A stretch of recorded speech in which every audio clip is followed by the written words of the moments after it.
Vale. Bon dia, moltes gràcies per l'assistència d'avui. Moltes gràcies a tothom. Avui, a la jornada tècnica que tenim preparada des del COAC amb col·laboració de l'Associació Catalana d'Industrials del Parquer, parlarem sobre els sòls de fusta instal·lats sobre sistemes de calefacció radiant, a partir de l'estudi desenvolupat per la Universitat de Còrdova, Cadis i l'Institut de Ciència de la Construcció del CSIC. L'estudi aporta dades essencials per comprendre com interactua la fusta i els sistemes radiants, amb l'objectiu de dissenyar solucions constructives eficients, sostenibles i confortables. La presentació d'avui la portarà José Antonio Tenorio, científic titular en el CSIC i referent en innovació, sostenibilitat i eficiència energètica. També tenim amb nosaltres l'Àngel Nevado, director de l'Associació Catalana d'Industrials del Parquet. José Antonio Tenorio ens farà la ponència en castellà i dono la paraula, José. Gracias. Siento no poderlo hacer en catalán, ciertamente. Me habría gustado. Voy a intentar poner la presentación. Os voy a pedir a los que estáis conectados que me interrumpáis tantas veces como queráis, porque así es mucho más dinámico y más fácil de llevar, ¿no? Voy a ver si soy capaz de que esto se comparta. Un segundito. Podreu fer les preguntes pel xat o obrim micro aixecant la mà. Yo creo que ya está compartido. Sí, ya ¿Sí? la tenemos. Bueno, pues lo dicho, interrumpidme tantas veces como queráis. Tenemos hasta las 2, con lo cual hay tiempo más que de sobra para hablar sobre el tema. Y si queréis temas relacionados, pues por mi parte, encantados. Como decía Eduard, esto fue un trabajo que no solo se hizo en el Instituto de Ciencias de la Construcción Alberto Roja del CSIC, sino también lo hicimos conjuntamente con dos universidades. La Universidad de Cádiz, con dos profesores, el profesor Enrique Ángel Rodríguez Jara y el profesor Álvaro Pardo, y la profesora Marta Conde de la Universidad de Córdoba. Es una colaboración que tenemos con ellos desde hace mucho tiempo y que fue muy fructífera y seguimos haciendo cosas y presentándonos a proyectos y demás. Pero en sí, esta fue un trabajo que fue bastante interesante.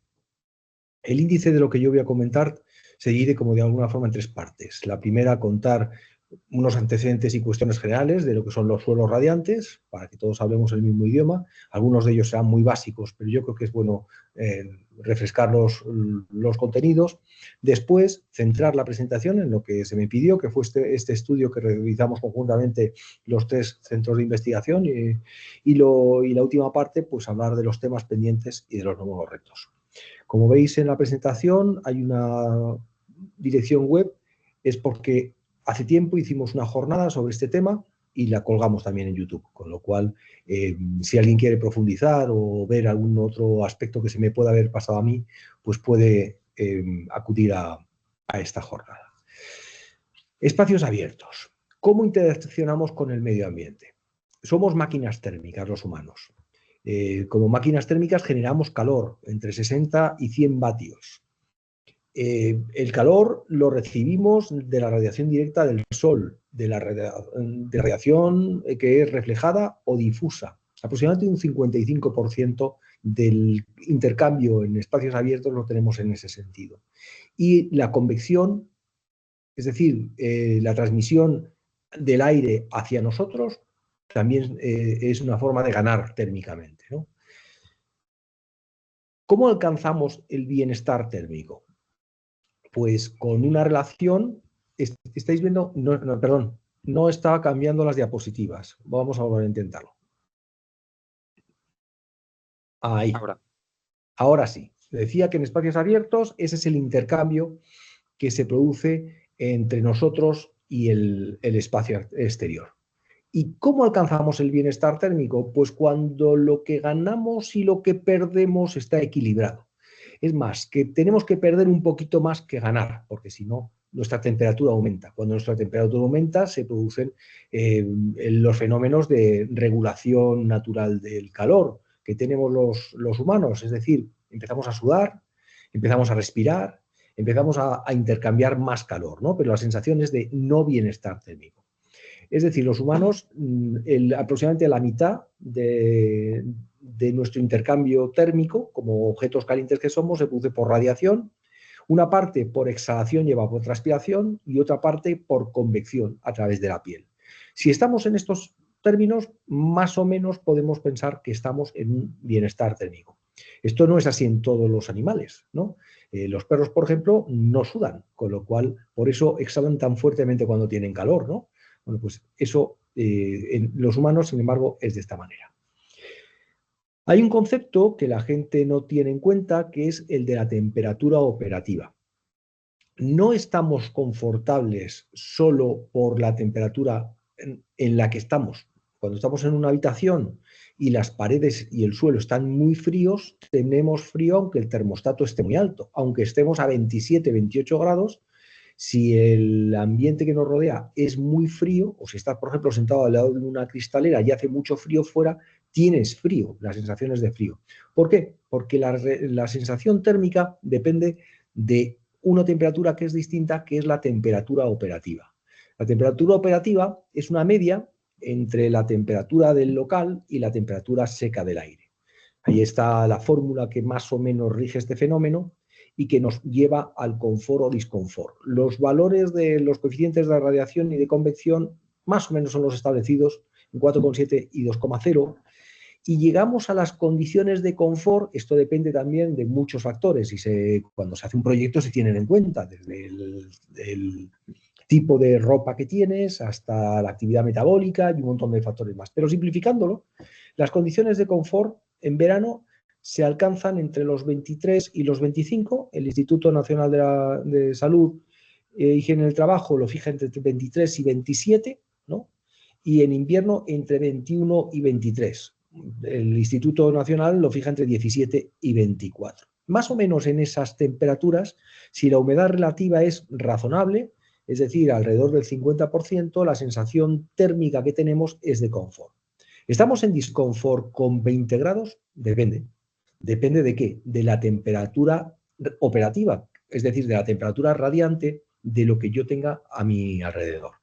Es decir, si tengo unas paredes muy calientes a mi alrededor, puede ser que tenga calor estando a 23 grados, eso es muy fácil de entender. Tú vas en un coche con el aire acondicionado a 21 grados, tienes calor si te está dando el sol, por ejemplo, ¿no? Depende de la radiación que yo reciba y de otros factores. Esto tiene importancia, porque cuando hablamos de sistemas de calefacción, hay sistemas que están basados en radiación y otros que están basados en convección. Si estamos en un sistema basado en convección, pensemos en una calefacción por aire o por elementos que calientan el aire indirectamente, con una temperatura de 25 grados y con unas superficies a 19, podemos estar en sensación de una relación de confort. Pero ¿qué ocurre si tenemos una calefacción basada en radiación? Que es perfectamente razonable tener la temperatura operativa en 20-21 grados y tener sensación de confort con el aire por debajo de esa temperatura. Es decir, el termostato marcando 19 grados, las superficies más o menos a los 23, 24, 25 y una temperatura operativa realmente confortable. Eso ya es el primer punto en el que se ve que los suelos radiantes funcionan de una forma especial. Es decir, la gente que usa suelos radiantes normalmente dice qué bien se está aquí, ¿no? Qué confort hay. ¿Por qué? Pues porque a los humanos nos gusta tener la cabeza fría y los pies calientes, ¿no? Es muy habitual que en invierno, con una temperatura razonable en la oficina, con sistemas de calefacción por aire, estés muerto de frío y necesites ponerte algo para separarte del suelo, una alfombra, levantar los pies en un bastidor, cualquier cosa. Lo ideal es que la temperatura del suelo, como está en la parte de la izquierda, no sé si se marca, sí se marca, es que sea mayor y hacia el techo sea menor. ¿Qué ocurre en un suelo radiante? Que esto más o menos se cumple si la radiación viene por el suelo. Y si la radiación nos viene por el techo, el problema es que se produce invertido, es decir, en altura es mucho más, tienes un disconfort bastante alto, ¿no? Cuando la temperatura se hace a través del aire, se produce justo todo lo contrario. es lo que decía. O sea, la comparación entre los sistemas de calefacción hace que el suelo radiante tenga ventajas respecto a la calefacción por otro tipo de sistemas. ¿En refrigeración pasa lo mismo? Pues no del todo. La refrigeración, si viene barriéndolo, todo lo que tenemos a nuestro alrededor, también es más confortable. Pero es curioso, cuando la refrigeración está muy alta, o sea, la temperatura baja, el tener zonas de radiación positiva suele ser también agradable. Yo conozco un caso de una persona que pedía que quería tener refrigeración en su casa, pero que a la vez el suelo estuviera a una temperatura controlada, ¿no? Un sistema curioso, ¿no? El que lo ponían como exigencia en un proyecto. Pero bueno, sistemas radiantes. Por definición, un sistema de calefacción es radiante si al menos la mitad de la energía se suministra mediante el mecanismo de transferencia de calor. Lo digo porque hay sistemas mixtos en los que existe radiación, convección y demás. Pues para que sea radiante se suele considerar que sea la mitad. Los sistemas radiantes no son todos iguales. Los hay a alta temperatura y a baja temperatura. El confort a alta temperatura se obtiene, pero es más desagradable. Estoy pensando, por ejemplo, en radiadores a muy alta temperatura, no en fan coils, que transmiten al aire indirectamente y demás. Era muy habitual en los sistemas no radiantes que la se pusiera debajo de las ventanas. Eso se hacía así porque se produce un determinado efecto convectivo que mueve el aire entero de las habitaciones, ¿no? Aunque los sistemas de radiación en vivienda estén detrás de las cortinas, el hecho de que esté ahí puesto el calefactor hace que haya un cierto movimiento convectivo que va, de alguna manera, calentando todo el ambiente. Bueno, pues si utilizamos el suelo como sistema de intercambio, la temperatura puede ser mucho más baja y el calor es mucho más agradable, pero también es mucho más eficiente. Luego, más adelante lo podemos ver, pero hay una cosa cierta y es que cuanto más baja es la temperatura a la que yo tengo que producir la emisión, más alta es la eficiencia, sobre todo si se utilizan bombas de calor. Entonces, ¿qué ventajas podríamos empezar ya a tener de los suelos radiantes en general? Pues que los suelos radiantes son eficientes energéticamente. ¿Por qué? Porque se producen a baja temperatura. Lógicamente, si la temperatura del aire es menor en toda la envolvente, se producirán menos pérdidas por infiltración y ventilación.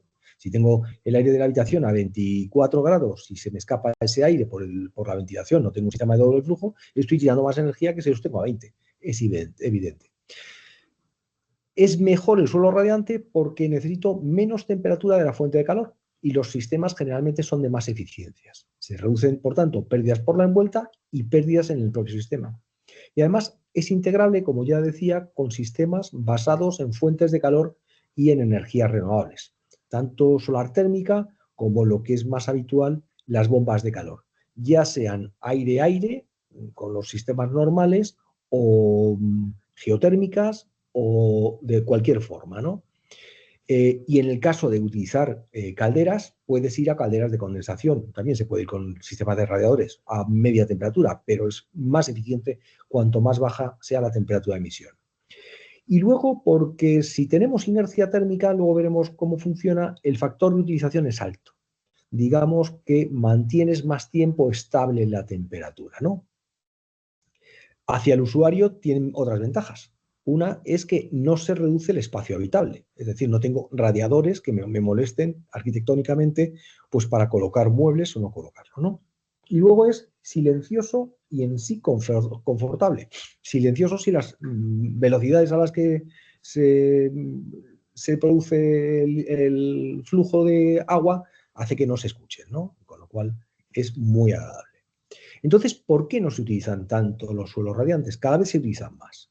Bueno, pues hay una serie de motivos. El primero, porque la instalación es más cara. Es más barato un radiador que un suelo radiante. Es más barato un split de aire acondicionado que un suelo radiante. En segundo lugar, porque el tiempo de respuesta a la activación es bajo. Eso es así. Si para calefactar con un sistema de aire la activación se produce en minutos. La activación es el tiempo que se utiliza desde que está apagado el sistema hasta que alcanzan, digamos, las condiciones de confort.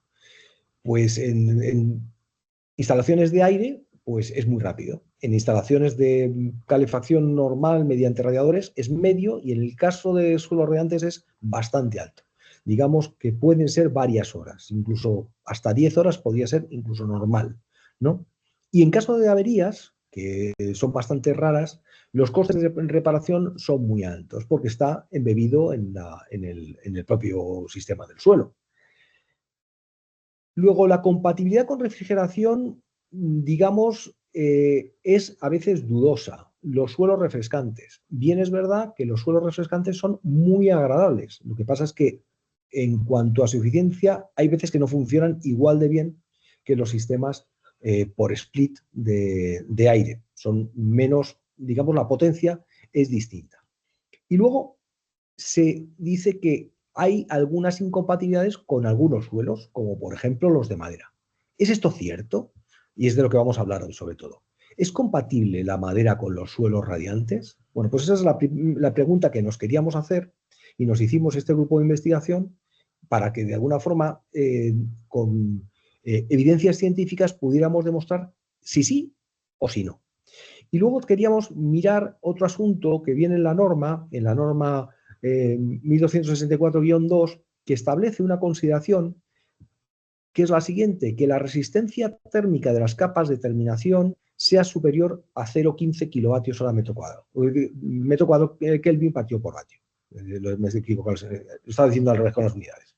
Es decir, decía que no estaban amparados dentro de esa norma, que no se recomendaba, etcétera, etcétera. Ese valor de 0,15 es lógico, había que mantenerlo, ¿no? Bueno, pues por tanto nos hicimos 4 preguntas fundamentales. ¿Qué pasa con las maderas de baja conductividad térmica? ¿Son eficientes en los suelos radiantes? La segunda pregunta que nos hicimos es: ¿debería existir un límite máximo de resistencia térmica para esos suelos radiantes? ¿Esta resistencia al límite es objetiva? Y por último, ¿las respuestas a las anteriores preguntas son dependientes del edificio y del clima o son siempre así? Hicimos una investigación, hicimos una primera publicación que está en Open Access y que se puede consultar. Aquí debajo está el DOI, y que es esta de la influencia de los parámetros del edificio en la energía, en la demanda energética y el confort térmico, y sobre el tiempo de activación en los suelos radiantes de madera. Y luego, después de esta publicación, hicimos una segunda, que es mirando en el mundo entero cómo se comportan los suelos radiantes, para ver si era dependiente o no dependiente del clima. Lo publicamos y la verdad es que tiene bastantes citas, y que fue un trabajo pues que nos gustó mucho, y que de vez en cuando pues seguimos contando, ¿no? Como es hoy. Yo no sé si hasta ahora hay preguntas, porque vamos a empezar a hablar ya de suelos radiantes de madera. ¿Alguna Claro, yo pregunta? creo.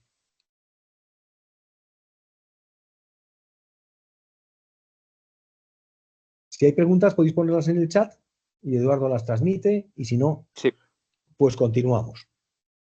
Régimen permanente.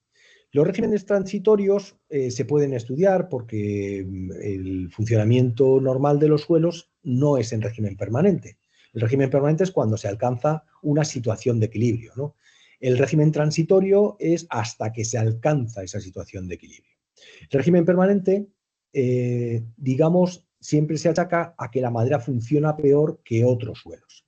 En estos estudios, lo que hemos hecho ha sido comprobar en régimen transitorio cómo se produce este fenómeno. Y lo que hemos hecho ha sido comparar 2 tipos de suelo. Uno hecho con madera y otro hecho con un material equivalente al granito, ¿no? Es evidente, nadie lo pone en duda, que el flujo de calor es más reducido en la madera. Es decir, la potencia del suelo es más reducida que en un elemento pétreo como el granito. Sencillamente porque tiene el granito menos resistencia térmica y la madera tiene más resistencia térmica. Evidentemente, si yo le pongo una resistencia térmica mayor en la parte superior de la madera y está convenientemente aislada por abajo, el calor va a seguir saliendo, eso no cabe duda, pero va a salir de distinta forma, va a salir, ahora veremos, de una forma más pausada, más despacio. Esto activa mucho más rápido porque es mucho más conductivo.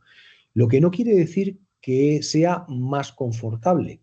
Esto depende de los gustos. Y hago un pequeño paréntesis. Yo tengo en casa madera con suelo radiante y granito con suelo radiante y alguna zona con mármol, algún baño.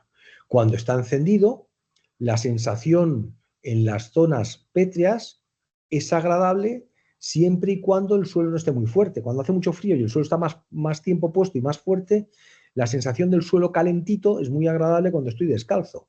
Cuando no estoy descalzo no es tan agradable. Sin embargo, la sensación con la madera es mucho más moderada. Notas menos el flujo de calor. Lo notas más fresco, más frío. Pero no es que no esté saliendo el calor, no es que no haya flujo. Es menor el flujo, evidentemente, pero es que la madera tiene una forma distinta de comportarse. Es igual que cuando yo cojo una sartén, si tiene el mango metálico, ¿no? Me puedo quemar más que si lo tengo de madera, ¿no?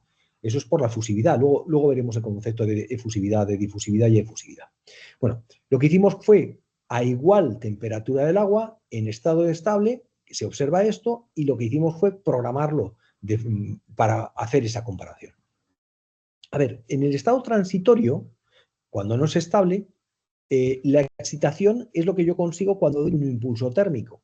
La respuesta de algo conductivo es como la que figura en la flecha, y la respuesta de algo poco conductivo como la madera es mucho más en el tiempo.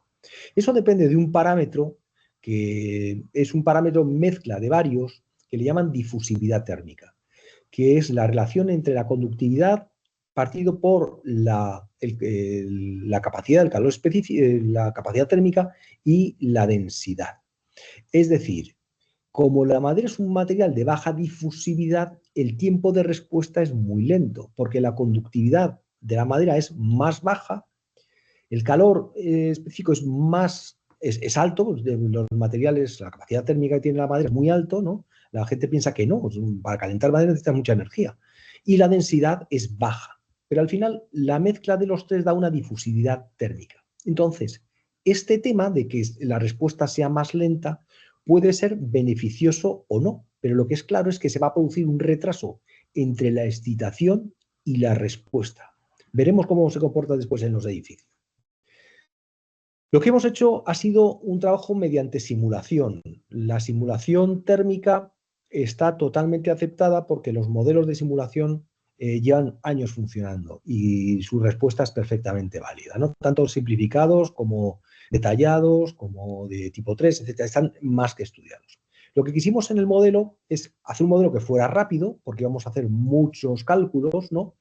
Pero que teníamos que tener en cuenta todas las variables del suelo radiante, no dejar algunas sin tener en cuenta, no ir al transitorio, al estacionario y ya está. Quisimos tener en cuenta el acoplamiento del suelo con el edificio, que era el parámetro fundamental, y permitir el cálculo en condiciones realistas, que fuera exacto, como he dicho desde el principio, y poder hacer muchos casos, es decir, que fuera rápido. Y quisimos evaluar tres factores: la demanda, el confort y el tiempo de aplicación. El modelo de simulación es el siguiente: una tarima, ¿no?, de la resistencia térmica variable, un elemento intermedio de apoyo de 1,5 mm, podría ser, o un elemento de pegado o algo parecido, un mortero, ¿no?, de estas características que creemos que es más o menos habitual, un aislamiento potente para que no se fuera hacia abajo, normalmente se pone esto, o quizá menos, ¿no?, y luego un elemento masivo como tal. Hicimos un modelo de funciones de transferencia para poder tener el comportamiento de la solución bastante rápido y empezamos a simular. Lo que consideramos en el primer artículo fue que fuera todo tipo de tarimas. Es decir, elegir 4 espesores desde 10 a 22 milímetros de varias conductividades térmicas, desde 0,08, que es una conductividad térmica muy baja, hasta 0,26, con distintas densidades. Esto se hizo un estudio de posibles elementos de madera, desde los suelos laminados, los multicapa, los macizos, etc. Siempre adherido, ¿eh? Con un calor específico constante, porque eso no nos quisimos meter. Y luego la comparación la establecíamos como un espesor de granito fino, para que fuera todavía más claro, con una densidad térmica alta, una densidad muy alta y un calor específico, pues el propio del granito, ¿no? El modelo de simulación se hizo con un modelo simplificado para que fuera rápido, ¿no? Se tiene en cuenta la radiación solar, se tiene en cuenta la inercia térmica, se tiene en cuenta la orientación y se tiene en cuenta todas las masas en este modelo simplificado. Y luego, para los modelos de los edificios, pusimos, digamos, distintos tipos de apartamentos, con 3 porcentajes de fracción acristalada, 3 niveles de aislamiento, 3 niveles de inercia térmica y 4 orientaciones. En definitiva, fueron 216 combinaciones de apartamentos posibles. Para validar el modelo, utilizamos unos ensayos que se habían hecho en Barcelona por encargo de Uponor, ¿no? Y que nos dejaron los resultados, se lo agradecemos a Uponor y a AP Plus el habernoslo dejado, y nos sirvió pues para calibrar el modelo, para que nuestro modelo se comportara exactamente igual que los ensayos. Aquí se ve la distribución de los tubos, la aplicación del mortero y la colocación de una tarima con su sensorización, etc. El comportamiento de la validación del modelo fue muy buena, como se puede ver, en los cálculos que modelamos el sistema, con lo cual dimos por válido el funcionamiento del motor que íbamos a aplicar a los distintos casos. Los tipos de simulaciones fueron dobles. Por una parte, cogimos el código técnico de codificación con un tiempo de operación de 7 de la mañana a 11 de la noche, y en ellos calculamos la demanda de energía en un mes, en el mes más frío, en enero en el hemisferio norte, o podría ser equivalente a julio en el hemisferio sur. Y por otra parte, evaluamos el confort estableciendo el número de horas diarias en el que la temperatura es igual o superior a 20 grados. Ese confort no se tiene por qué alcanzar todo el día, pero sí se debería alcanzar un número de horas suficiente. Y por otra parte, comprobamos el tiempo de arranque o puesta en marcha, como tiempo necesario en alcanzar el confort si partimos de una temperatura del edificio sin calefacción, en oscilación libre. Y nos pusimos a trabajar. En el segundo de los artículos, lo que hicimos fue esto mismo, extenderlo a 28 localidades. Desde Bolivia, desde La Paz, que es un clima muy templado, pasando por Madrid, que es un clima medio, hasta zonas tan frías como en la zona de Siberia, este sitio Yakutsk, que debe ser tremendo vivir allí, porque las temperaturas mínimas de invierno son absolutamente extremas. En todos esos climas establecidos, pues repetimos el ejercicio que hicimos para los suelos radiantes. En resumen, estos dos tipos de simulaciones, para residencial y en régimen normal de residencial y en arranque, los comprobamos para estos tipos de suelos, tanto de madera radiantes como el de granito, en 216 apartamentos por localidad, que por cada localidad daba 26.000 simulaciones, y en 28 localidades pues dio un total de 737.000 simulaciones. Los aparatos, los ordenadores estuvieron varios días trabajando y empezamos a obtener datos y analizamos los datos. ¿Qué resultados obtuvimos? ¿En qué términos? Pues los resultados los obtuvimos en términos de demanda energética, como la cantidad de energía que transfiere el suelo radiante en el mes más frío, la que es capaz de transferir, en términos de confort térmico, teniendo al menos un número de horas determinado con una temperatura operativa por encima de 20 grados, que supone una clase de confort llamada B, según la ISO, de un porcentaje de insatisfechos menor del 10%. No todo el mundo va a estar satisfecho con el confort térmico. es muy habitual que alguien tenga calor y el que está al lado tenga frío, ¿no? Porque depende de otros muchos factores. Pero que el número de insatisfechos sea alrededor del 10% sería una clase conforme. Con un tiempo de arranque como ese que hemos definido para alcanzar la temperatura de 20 grados desde el régimen libre y demás. Vamos a analizar los resultados, porque es yo creo lo más interesante. En la gráfica de arriba se ve en este color naranja la media de las maderas. El negro es el granito. El azul es el mínimo que se obtiene con la peor madera. Y en rojo, la mejor madera es el azul. Y en rojo, la peor madera. ¿Qué pasa en Madrid? Madrid no elegimos Madrid por ser en la capital de España, sino porque el clima es un clima continental medio. No es excesivamente frío como otras localidades, pero tampoco es excesivamente cálido. Luego lo vamos a comparar con las demás. Si vemos la línea negra, que es la del granito, casi siempre está por debajo, ¿no? Excepto en determinadas ocasiones, de los demás. Lo que vemos aquí son los tipos de edificios, las situaciones que hemos dicho antes. Cada una catalogada en función si es de esquina, no es de esquina, el tipo de ventana que tiene, etcétera, etcétera. Y están ordenadas desde la que tiene menos demanda hasta la que tiene más demanda. Y ya se empieza a ver alguna cosa curiosa. Evidentemente, José, sí, tenemos una pregunta del Víctor tenemos una pregunta de Víctor que nos plantea que si las peores maderas son las densidades más bajas. las peores maderas en este sentido son las densidades más bajas y las que tienen menor conductividad térmica. Entendemos que para un suelo radiante va a ser mejor cuanto más se parezca a un elemento más conductivo porque nos va a dejar salir más el calor, ¿no? Y la densidad de la madera pues influye en su inercia térmica. Es decir, peor madera es densidad más baja y peor conductividad, más aislante. Entonces, en los resultados de Madrid, como se puede ver aquí, el granito es el negro que está siempre por debajo, la media está por encima y en rojo sería, digamos, las peores maderas y esto es una tendencia. Empezamos a ver ya cosas curiosas. La tendencia es normal y no está disparada. No es que el granito esté por aquí y la madera esté por aquí arriba. Están todas siempre muy juntas, ¿no? En algunas ocasiones no funciona con la peor madera y se puede ver ahí. ¿Y qué ocurre en los edificios malos, mal orientados y demás?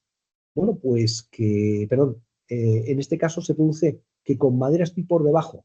Este es un caso extraño, ¿no? Por encima, depende de la configuración. En edificios de alta demanda, ¿no?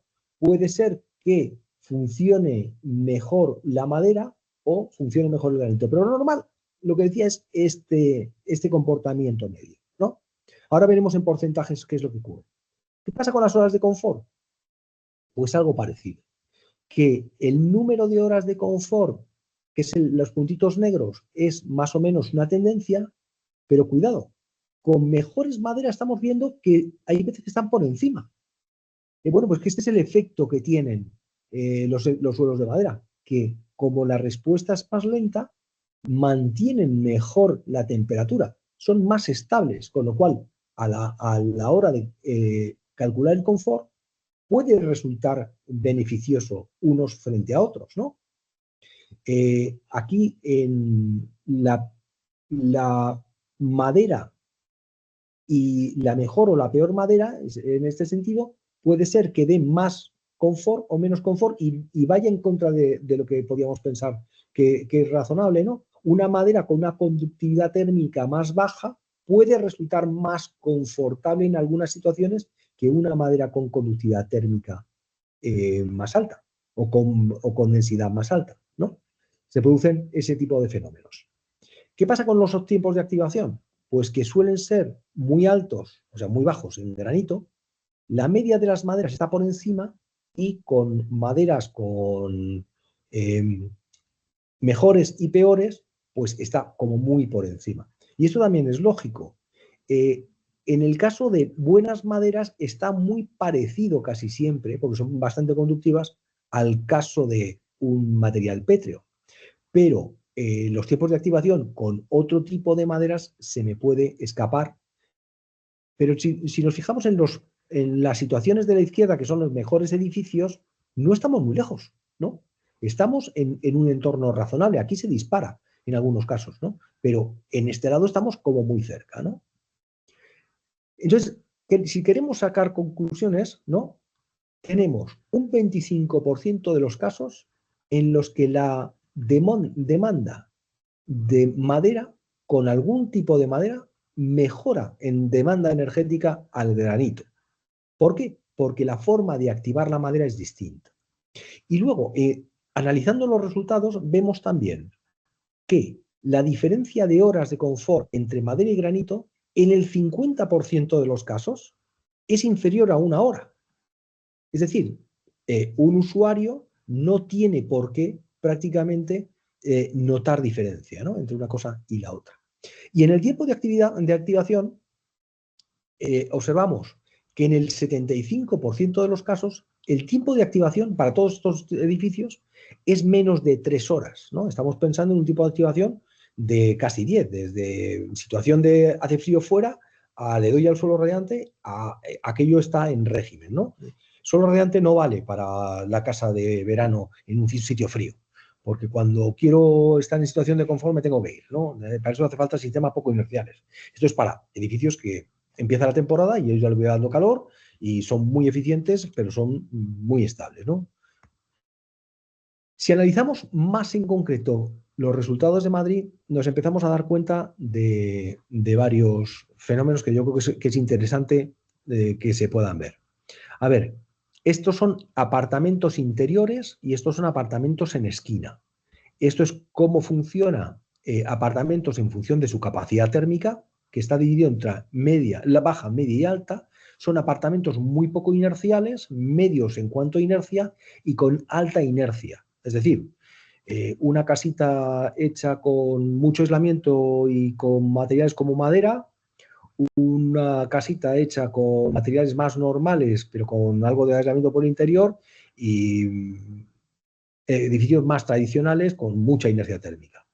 En cuanto a aislamiento térmico, pasa lo mismo. Estas son las orientaciones: norte, este, oeste y sur. En cuanto a aislamiento térmico, tenemos 3 casos de aislamiento térmico: el aislamiento térmico bajo, medio y alto.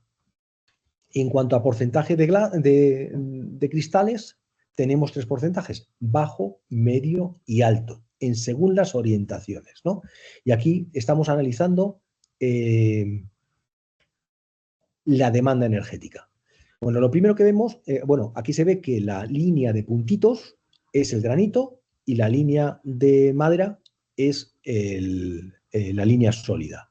Bueno, lo primero que se ven al ver las figuras es que no hay tanta diferencia entre un suelo de pétreo o un suelo de madera. Las tendencias siguen siendo las mismas, ¿no? Influye mucho más la orientación, por ejemplo, y la capacidad o el aislamiento o el porcentaje que el tema de si es de madera o no es de madera. Con lo cual, aquí ya rompemos una primera lanza en función de la madera.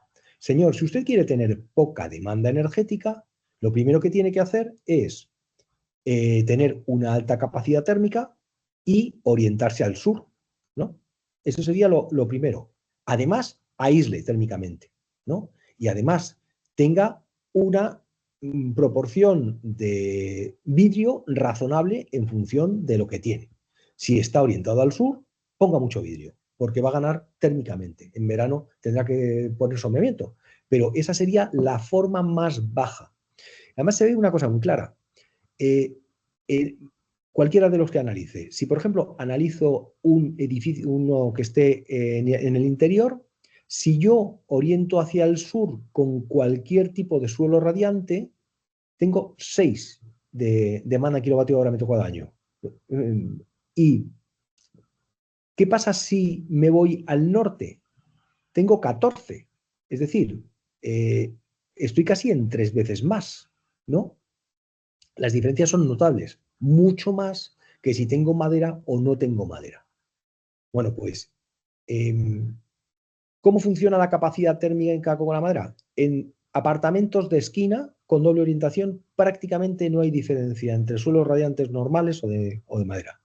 En apartamentos interiores, según la orientación y con capacidades bajas, se puede notar algo la diferencia hacia mayor demanda cuando tengo suelos de madera frente a los otros, pero es que tengo poca capacidad térmica, es decir, me consume más, pero seguramente es que son apartamentos peores, ¿no? En el caso de aislamiento térmico está claro que con el aislamiento térmico bajan las demandas. Si yo aíslo muy poco el edificio, puedo tener una demanda de 18, esto es cumpliendo código técnico, ¿eh? Y si lo aíslo bastante más, estoy bajando a 12, ¿no? Y vuelve a no influir demasiado, ¿no? Se nota más la diferencia en los apartamentos de interior que en los de esquina. Y el porcentaje de vidrio es, lógicamente, si yo estoy mal orientado, tengo que tener menos porcentaje de vidrio, ¿no? Porque tengo más pérdidas. Eh,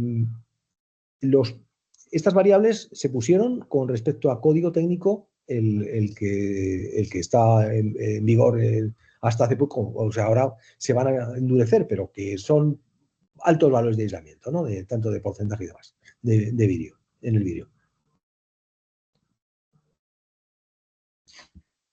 Y en el caso de norte, ¿no? Se ve que, pues que el porcentaje de vídeo me afecta negativamente, ¿no? Esto es en cuanto a demanda energética. ¿Qué pasa en cuanto a confort térmico, como número de horas que superan los 20 grados? Vamos a hacer lo mismo con capacidad térmica, con el aislamiento térmico y con el porcentaje de vidrio.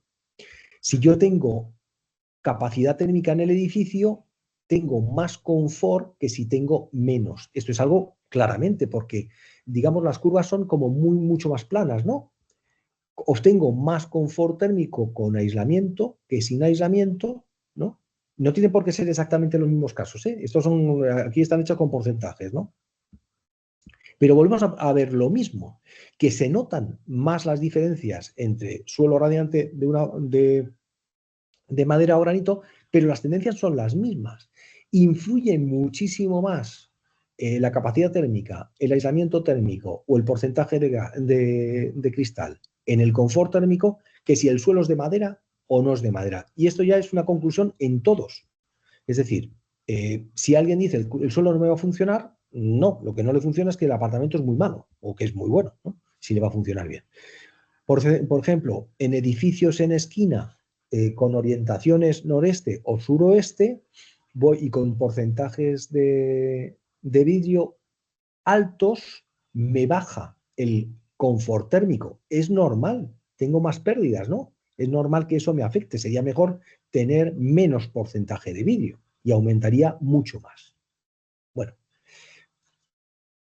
yendo hacia los resultados, el porcentaje de casos con la menor demanda cumpliendo condiciones de confort es la gráfica de la izquierda. Y aquí tenemos la conductividad térmica de la madera.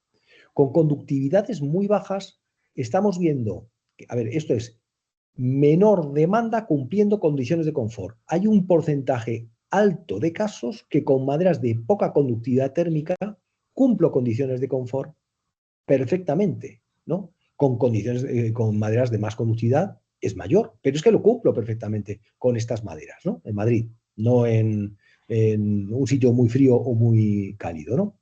¿Y qué porcentaje de casos con las mejores, con condiciones de confort, las mejores? Pues hay un porcentaje de casos también que se consiguen con malas maderas o con maderas, digamos, con conductividades térmicas bajas.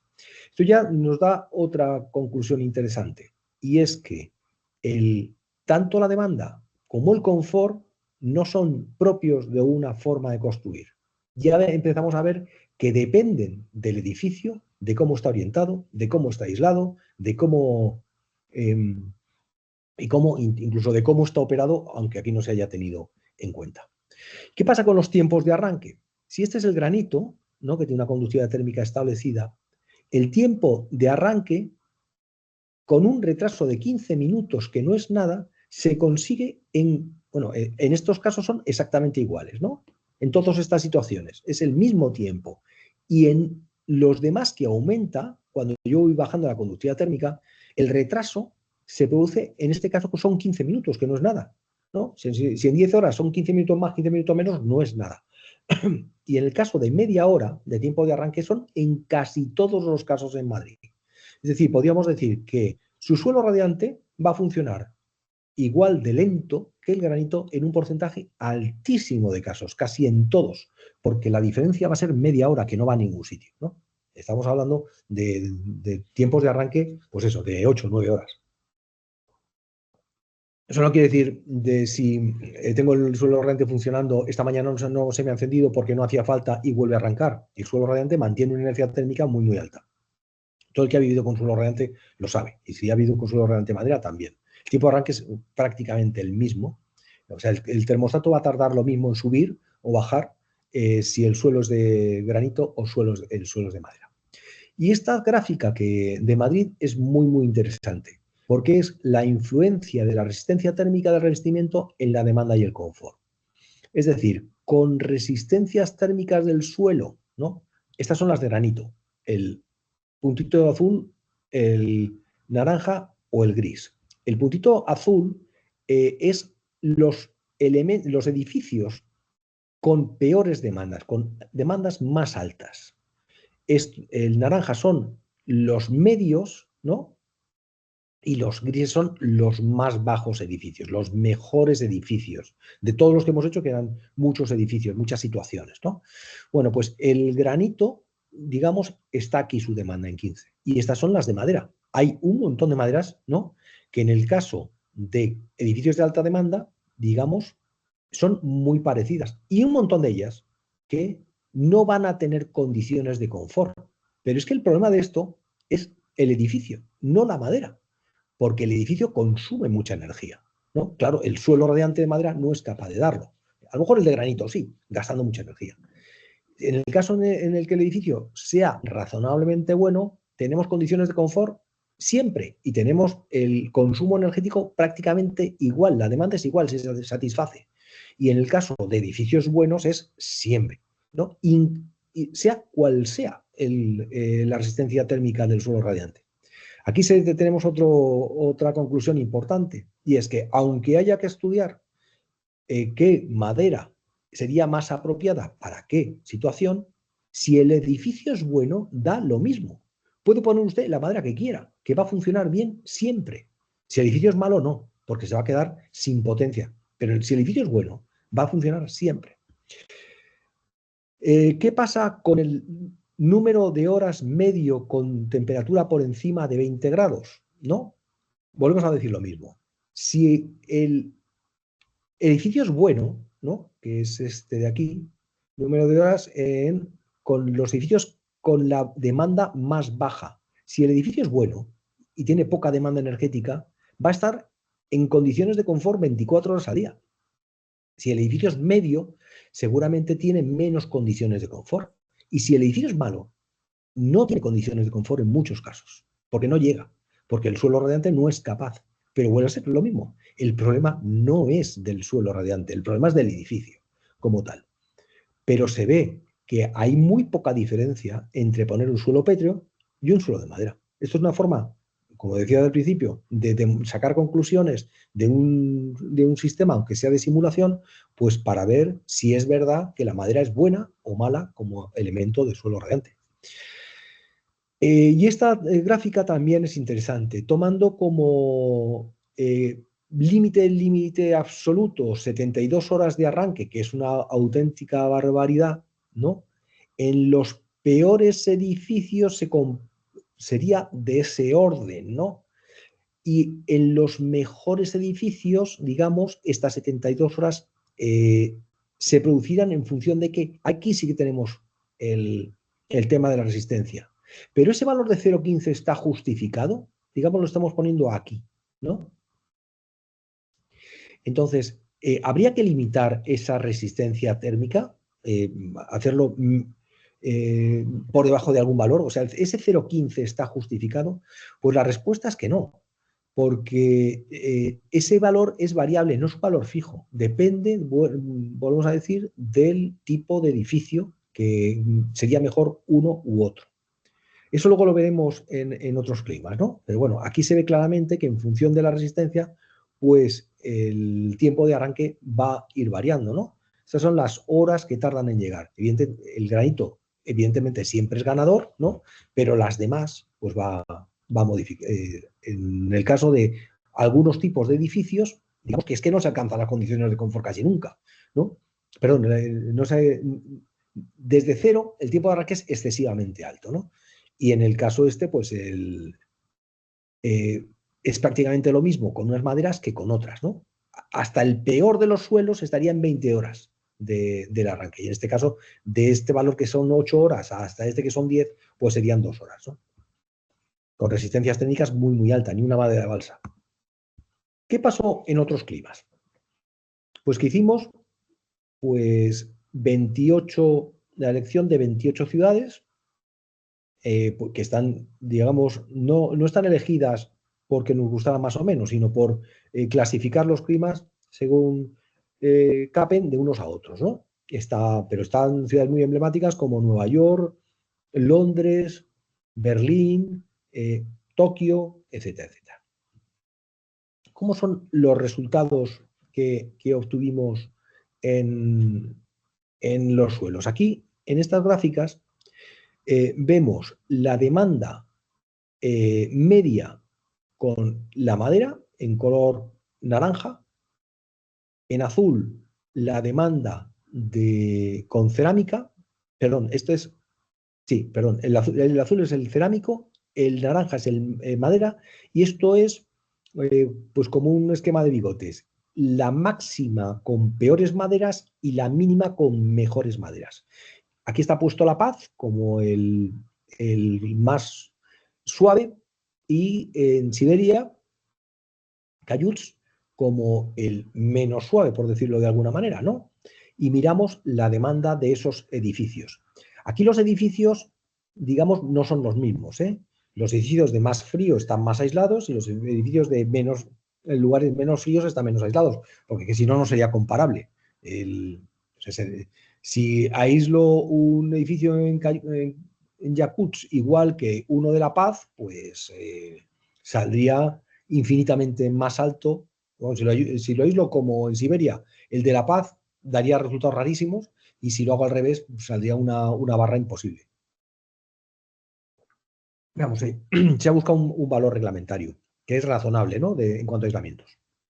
Entonces se va viendo que en lugares como La Paz, la media de suelo de madera y la media de elemento cerámico es similar y siempre la madera está un poco por encima, ¿no? En cuanto a demanda de lo que sería un suelo cerámico, ¿no?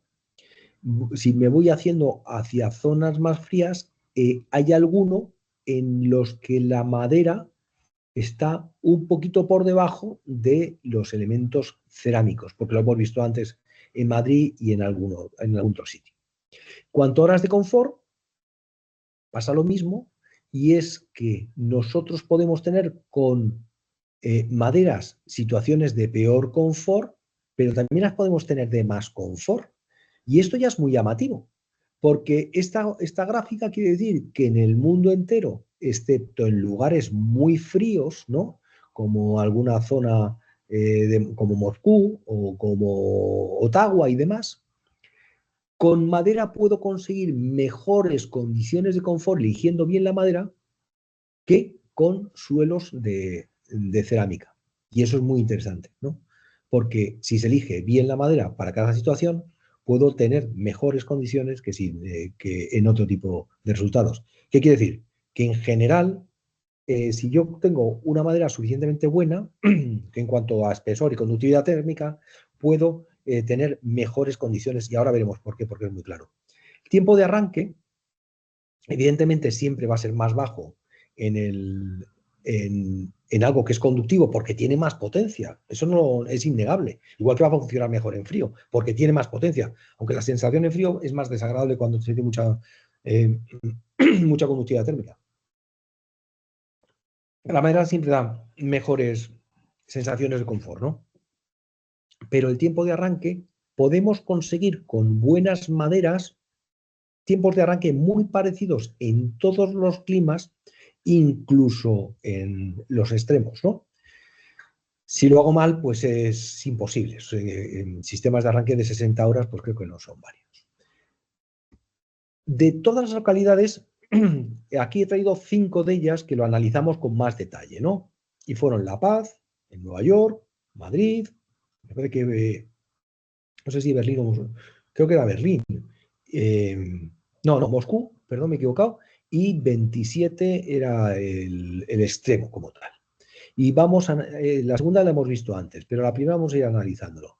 Para que se vea que estas tendencias son iguales en todo el mundo. Es decir, no es una cuestión de clima.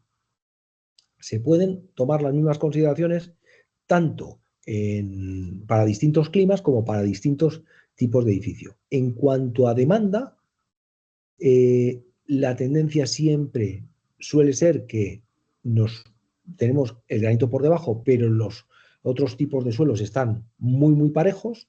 En Madrid ya lo hemos visto.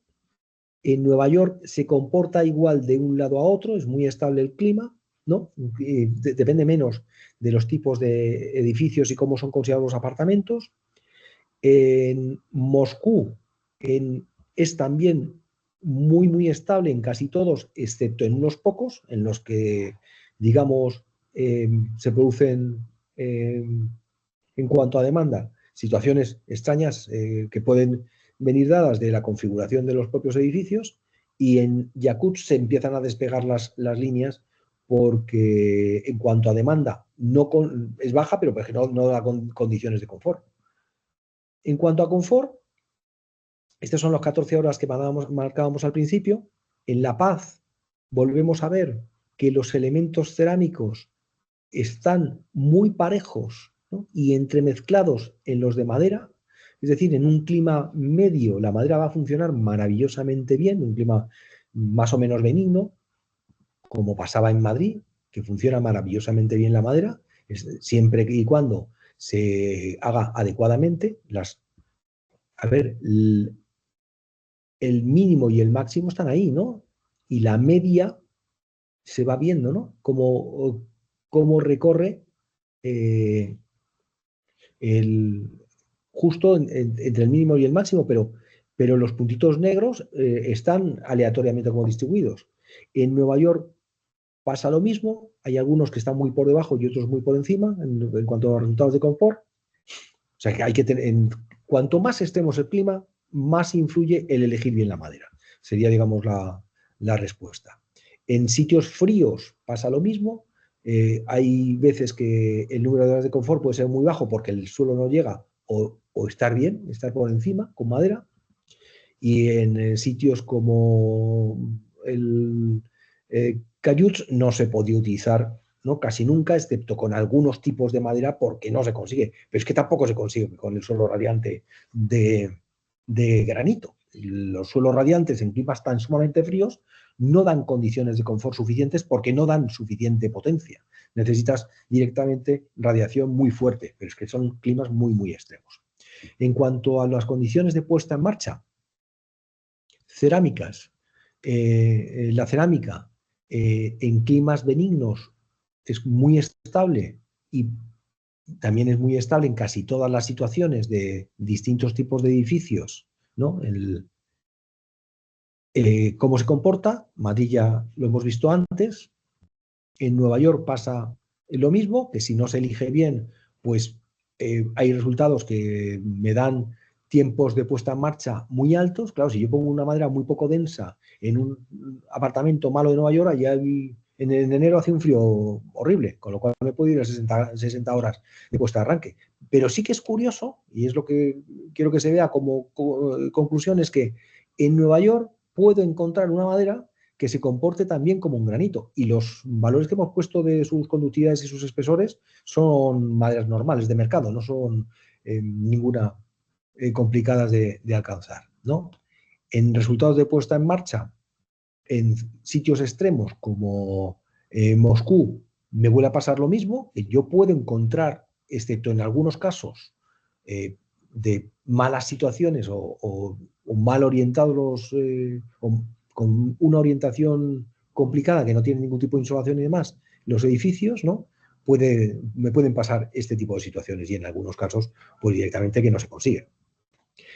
Con lo cual, en todos los climas del mundo, ¿no? Hemos encontrado un 25% de edificios que cumplen perfectamente la mejor situación en demanda energética, ¿no? Frente al, incluso comparándolo con el granito, y un porcentaje que con peores maderas también cumplen. Es decir, si cogemos todos los edificios y los metemos, podemos encontrar muchas combinaciones de suelos de madera que funcionan mucho mejor que suelos cerámicos. En cuanto al confort térmico pasa lo mismo, ¿no? Que vamos a conseguir un confort térmico muy adecuado en función de la conductividad que tenga, ¿no? E incluso yo puedo tener conductividades menores con confort térmico. Es que hay un 10% de los casos que lo consigo con una conductividad baja de la madera, ¿no? Para algunos tipos de edificios. El incremento porcentual en el tiempo de arranque, ¿no? En muchísimos de ellos es muy bajo en comparación con el de referencia, que es el de alta conductividad de pétreo. Estamos hablando de un 10% o de un 2%, ¿no? En los que se comportan muy bien, con conductividades térmicas del orden de 0,20 o de 0,15 o de 0,10. El de la norma mínima está aquí, pero realmente tengo más y menos conductividad. Yo puedo jugar con ello. Y la influencia de la resistencia térmica, que era la otra cosa que nos planteábamos como pregunta, del límite de los 0,15, si lo analizamos en el mundo entero, pues nos damos cuenta que esto es variable, que no debería estar puesto en 0,15, que en algunos sitios podría ser un poco mayor o en otros sitios un poco mejor. El límite en los que no se cumple confort en los peores edificios sería, en el caso de La Paz, un 0,10, en el caso de Nueva York, un 0,20, en el caso de Madrid, un 0,9 de ese orden, ¿no? Pero a lo mejor lo que hay que hacer es pensar en que no existan estos peores edificios, ¿no? Como tal. Pero eso es una cuestión de su composición, no es una cuestión del suelo radiante, ¿no?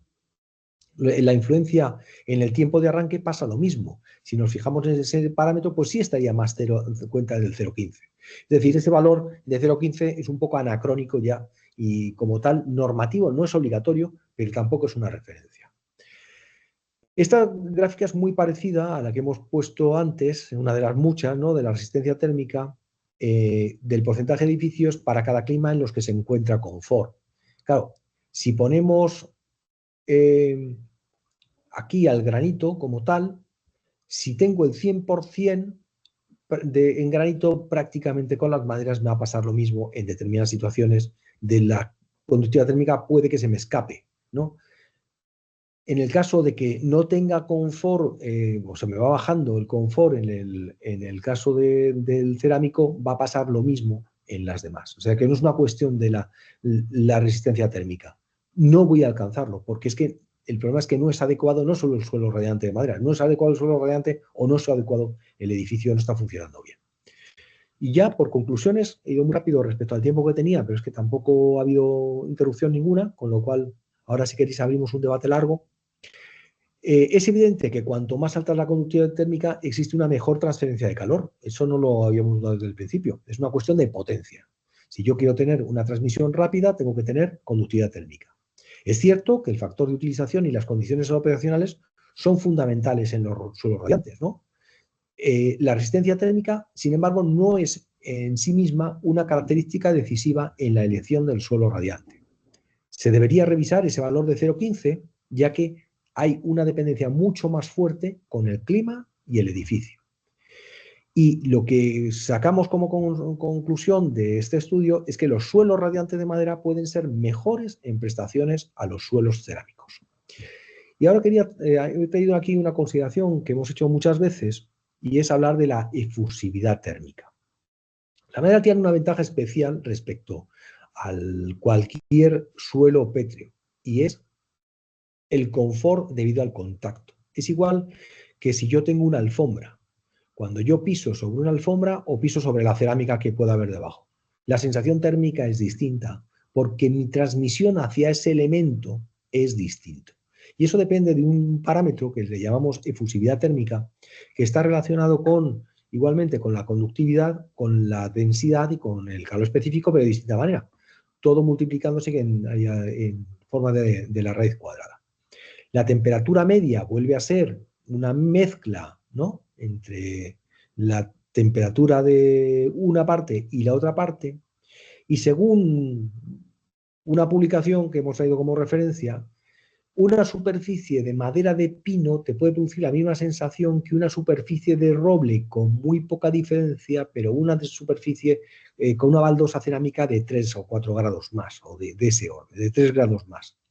Es decir, tu sensación térmica es distinta. Y esto se aplica tanto en invierno como en verano. Esté más caliente el suelo o menos caliente el suelo, tú lo notas menos. O esté más frío o menos frío el suelo.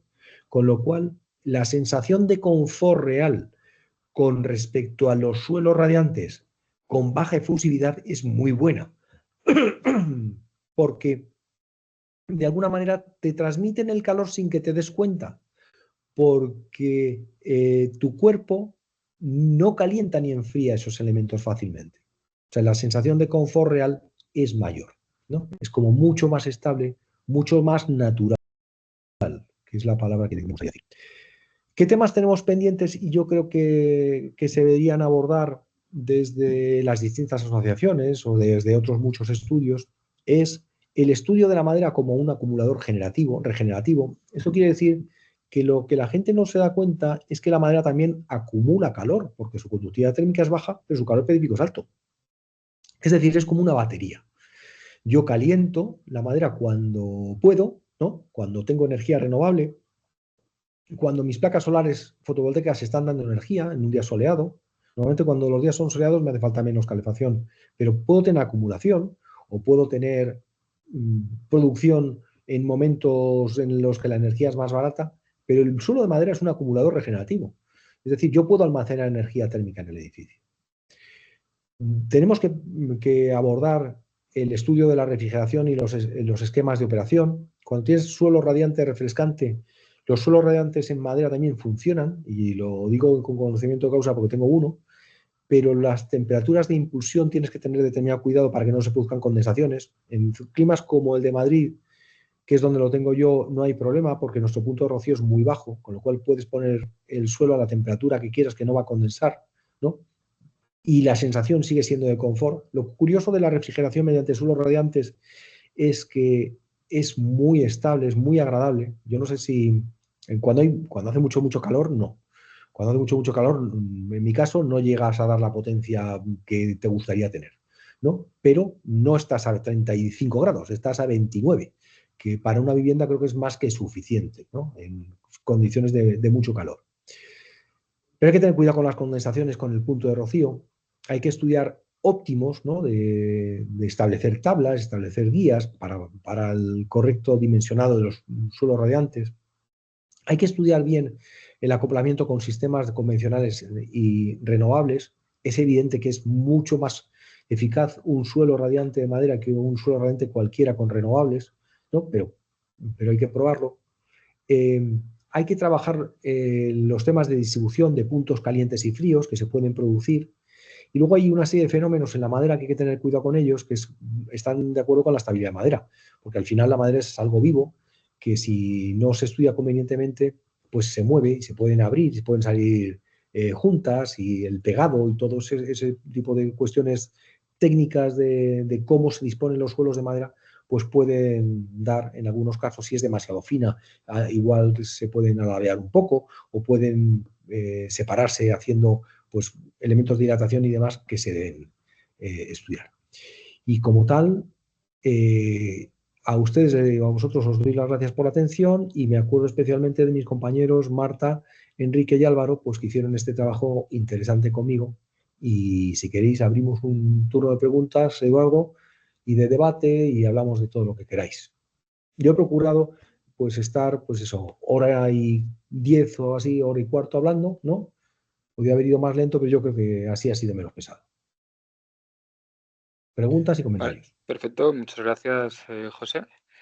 Tenemos una pregunta de Rubén. No sé si quieres pasar tú mismo al chat para responderla. Te la leo. Pues espérate para ver el Mira, chat, tenemos también a Carlos. a ver cómo veo el chat.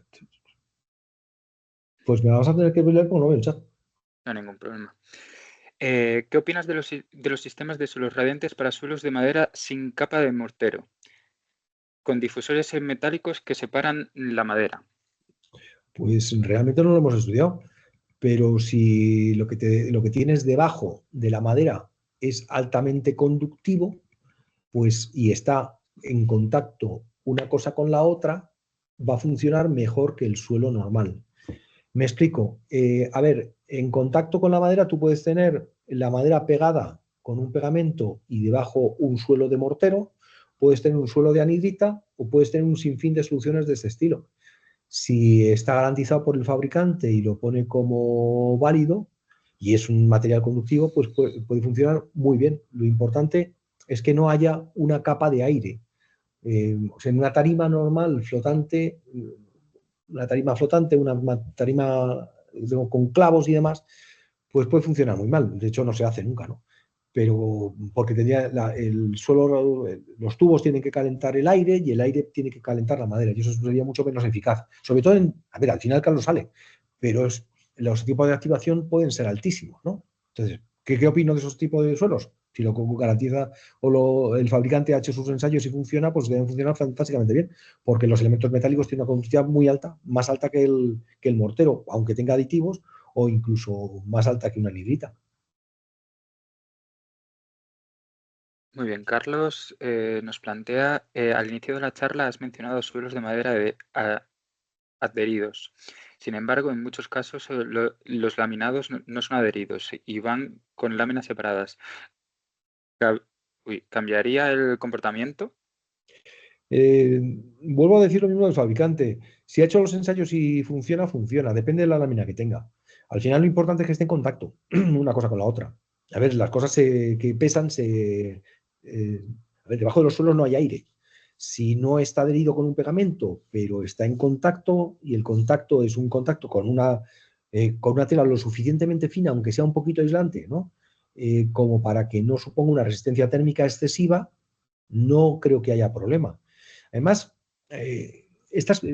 la vida es como es, no como nos gustaría que fuera. Los suelos se mueven.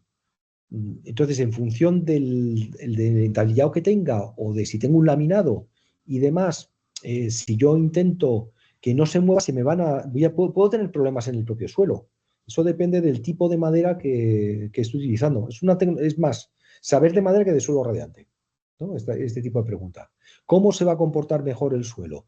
Eh, ¿Adherido con pegamento o apoyado pero sin dejar nada por debajo? Lo que no tiene sentido es poner un mortero con una buena conductividad térmica y encima una lámina de impacto de un material plástico de un grosor muy alto, porque deja de funcionar. Tiene que ser algo muy finito, ¿no?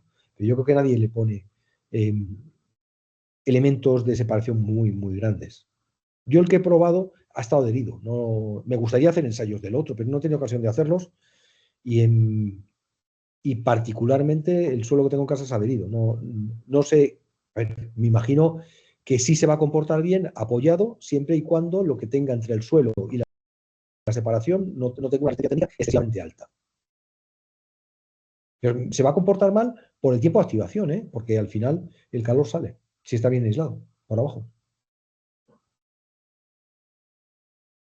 Muy bien. Podéis también abrir el micro si lo consideráis para hacer las preguntas.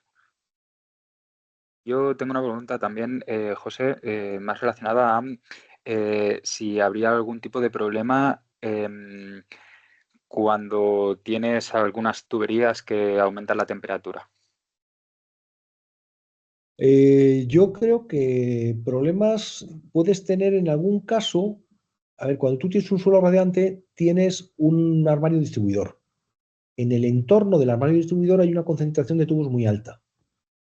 Puedes tener problemas en la madera de esos elementos, ¿no? Porque se te reseque demasiado y se puedan producir, digamos, separación entre ellas. La madera es un material que aguanta muy bien la temperatura. O sea, la madera es súper estable. A las temperaturas, a las humedades relativas perdón, a las humedades que se pone la madera en los suelos que vienen de esos almacenes y demás, digamos, están muy, muy bajas, ¿no? Entonces, ¿puedes tener problemas en la concentración en tubos? Mm, Yo he oído que sí alguna vez. Yo verlo no lo he visto. Hay gente que en esa zona pone algún elemento aislante entre la madera los tubos, ¿no? Justo en esa zona. Igual que decían en las puertas, porque también hay concentración de tubos. En madera yo creo que no se nota. Igual que cuando tú tienes un suelo radiante en cerámica, hay zonas que se notan más calientes que otras, ¿no? En madera no. La separación entre los tubos depende de si es radiante refrescante o solo radiante. Cuando se pone radiante refrescante se suele llevar a la separación entre tubos más delgada, como 5 centímetros. Todo esto va calculado, ¿no? Normalmente. Y normalmente con esas separaciones tú no tienes una concentración excesiva. Con 10 centímetros mucho menos, ¿no? Entonces, esas concentraciones yo creo que no dan problemas. Lo que sí que te puede dar problema es en la instalación, si el tema de la humedad con la instalación, eso es algo que hay que cuidar muy bien. Si tú no tienes la solera bien seca o que haya perdido la humedad, al pegar la madera puede ser que te hinche. Y luego cuando deshincha, se te puedes tener patologías propias de haber puesto mal el suelo. Y la culpa no era ni de la madera ni del suelo radiante, era de la ejecución. Y eso yo creo que hay que tener cuidado con ello. Que la solera, cuando se pega la madera, cuando se dispone el suelo radiante, esté bastante seca, ¿no? Para que no dé problemas de movimientos. Igual que puede dar problemas si no está bien hecha la junta perimetral, ¿no? Porque puedes tener incluso abombamientos, porque aquello se humedece. Normalmente los cuerpos con el calor, cuando se calientan, se dilatan y cuando se enfrían se contraen, pero la madera no hace eso. La madera cuando se calienta se contrae y cuando se humedece se dilata, ¿no? Pero cualquiera que sepa un poco de madera, esas cosas las tiene en cuenta. Igual que cuando una obra se termina, se debe dejar dispuestos una serie de cubos para que la humedad relativa no baje mucho, porque si baja mucho la humedad relativa puedes tener problemas con la madera. Pero eso lo sabe todo el mundo que hace suelos de radiantes o no radiantes. Esos problemas no son de los suelos radiantes, son problemas de la madera. O cosas. A ver, la madera es un material magnífico. Y a todos los que somos unos enamorados de la madera, que no nos la cambien por nada. O sea, no nos pongan una cerámica con imitación madera porque se nos ponen los pelos como escarpias.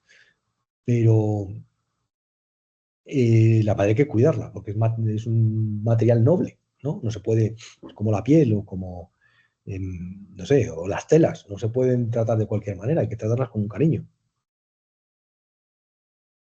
Bien.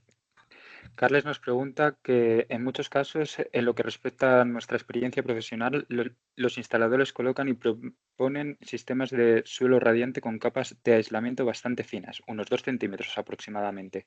¿Sería una capa suficientemente para garantizar un buen comportamiento o aconsejaría suplementar la capa inferior aislante? A ver, lo normal es que se pongan 2 3 centímetros y cuando tienes en el bajo te pongan 4 centímetros. Eso es lo normal. A ver, el calor no se pierde. El problema de todo esto es que cuando tú calefactas un edificio entero, estás teniendo un poco de robo de calor. Es decir, parte del calor de tu suelo radiante se va a tu vecino de abajo. Realmente el edificio entero funciona como una batería térmica. Lo que va a hacer es estar más estable. ¿Aconsejo el poner más aislamiento? Pues cuanto más aislamiento pongas debajo del suelo, mejor. Lo que pasa es que eso también tiene un coste, no solo en el aislamiento, que es poco, sino en la altura del edificio. Hay veces que lo puedes poner y veces que no. Em, ¿Cómo decirlo? La conductividad térmica de lo que está por encima del aislamiento es muchísimo más alta de lo que está por debajo de los tubos, ¿no? O de lo que es el aislamiento. Es decir, la resistencia térmica es mucho más alta en ese aislamiento de 2 3 centímetros que en lo que está por encima. O sea que el porcentaje de calor que va para arriba y con respecto al que va para abajo es como muy alto, muy diferente, ¿no? Que el edificio esté bien aislado, pues es importante. O sea que tiene más importancia en el suelo que da contra un espacio no habitable, por ejemplo, porque perdería calor, que el suelo que está en una planta intermedia. Porque uno, se va a ir un porcentaje bajo de energía y dos, se va a quedar dentro del edificio, ¿no? También hay que tener en cuenta una cosa. El edificio al final alcanza una temperatura media, porque la estación de invierno pues dura pues no sé, desde que yo arranco la calefacción hasta que la paro. En edificios que están totalmente calefactados, ¿no? Siempre, todo el edificio calefactado, al final el intercambio de calor entre un espacio y el de abajo es adiabático porque están a la misma temperatura. Pero como yo estoy poniendo el suelo radiante en cada uno de ellos, ¿no? Digamos, si todo está funcionando normalmente, la energía no se pierde, se queda en el edificio. Y lo que yo pierdo por abajo es lo que gano por arriba. De alguna manera son, ¿cómo decirlo? Lo que decían las gallinas que entran por las que salen. Estoy gastando más en tener esos aislamientos de lo que necesito. Lo que sí que es cierto es que como tenemos que medir el consumo de cada uno y se debe medir también los robos de calor y las pérdidas, por si hay espacios vacíos y demás, es conveniente el aislamiento. Pero vamos, que ir más allá de 3 4 centímetros también no sería rentable, yo creo. No se suele hacer y tampoco se pierde demasiado. No sé si con ello he contestado. Desde luego, si yo tengo una planta baja, sí que creo que hay que aislarlo, que también puede aislar por debajo del forjado, ¿no? Porque el edificio al final es como un radiador, perdón, un acumulador regenerativo. Esa energía no se va a perder, se va a acumular ahí. Y los suelos radiantes son para edificios que están a una temperatura más o menos de confort. Además es muy curioso. Tú con 19 grados, cuando hace frío, el suelo radiante, el termostato a 19 grados o a 20, tienes condiciones de confort con suelos radiantes. Si tienes una calefacción de radiadores, tienes que tener 24, porque es así, pues si no tienes frío. Con lo cual, esos 19 grados se mantienen muy bien, ¿no? Baja, está toda la noche apagada la calefacción y te levantas por la mañana y sigues a 19 grados, ¿no? Le das calor y sube a 21 a ver, si lo quieres poner a 25 lo puedes hacer, pero es que es una barbaridad. Te asarías de calor. O sea, es bastante estable el sistema. Muy Y bien. lo que sí que es cierto es que suelo radiante combina muy bien con bomba de calor. Suelo radiante y caldera tiene menos sentido. Más que nada porque la difusión en caldera, a ver, las calderas de gas, por ejemplo, lo mismo les da prácticamente, un poco por la condensación, eh, el funcionar con temperaturas de 60 grados, ¿no? Y radiar a través de radiadores y funcionan perfectamente bien. Pero a una bomba de calor, tú cuando le pides 60 grados, va un poquito asfixiada. Te lo dan y lo pueden dar, pero no es lo suyo. Lo suyo es que estén dando 40, 45 grados. Ahí sí que tienen un CP muy alto y son muy eficientes. Gastan la tercera parte prácticamente de la energía o la cuarta de la energía que consumen. O sea, la hibridación, caldera suelo radiante, siempre es peor que caldera calefacción. Bomba. Muy bien, perfecto. Las No cosas sé que se si ocurran, claro. tenemos También podéis alguna otra hablar, ¿eh? pregunta. E incluso encender Sí. alguna cámara. Hemos tenido a lo largo de la reunión alguna persona que ha abierto la cámara. No sé si queréis hacer alguna pregunta por el micro. Recordar también que la grabación de la jornada la tendréis la semana que viene. Os la enviaremos desde el COAC a toda la gente a través del correo junto a los agradecimientos y la tendréis en nuestra web también. Si necesitáis la presentación, no sé si José nos la puede enviar aquí al COAC a nosotros, a mí directamente, y quien la Sí, sí. necesite que la pida y se la podemos enviar. Y es un trabajo que podéis difundir además, o sea que no hay ningún problema. Los artículos están ahí, están publicados, son open access, con lo cual se puede perfectamente eh, descargar, no hace falta hacerlo desde ningún tipo de centro de investigación o pagar por ellos, son gratuitos. Y lo que espero es que alguna vez hagamos algún ensayo más, eso sí que estaría muy bien, eh, o algún trabajo de investigación sobre ello. Se quedaron temas pendientes que no hemos retomado porque estamos en otra cosa ahora, pero fue un trabajo muy interesante y bastante, yo creo, bastante serio en lo que ha habido. De hecho, se ha tomado en consideración en muchos foros.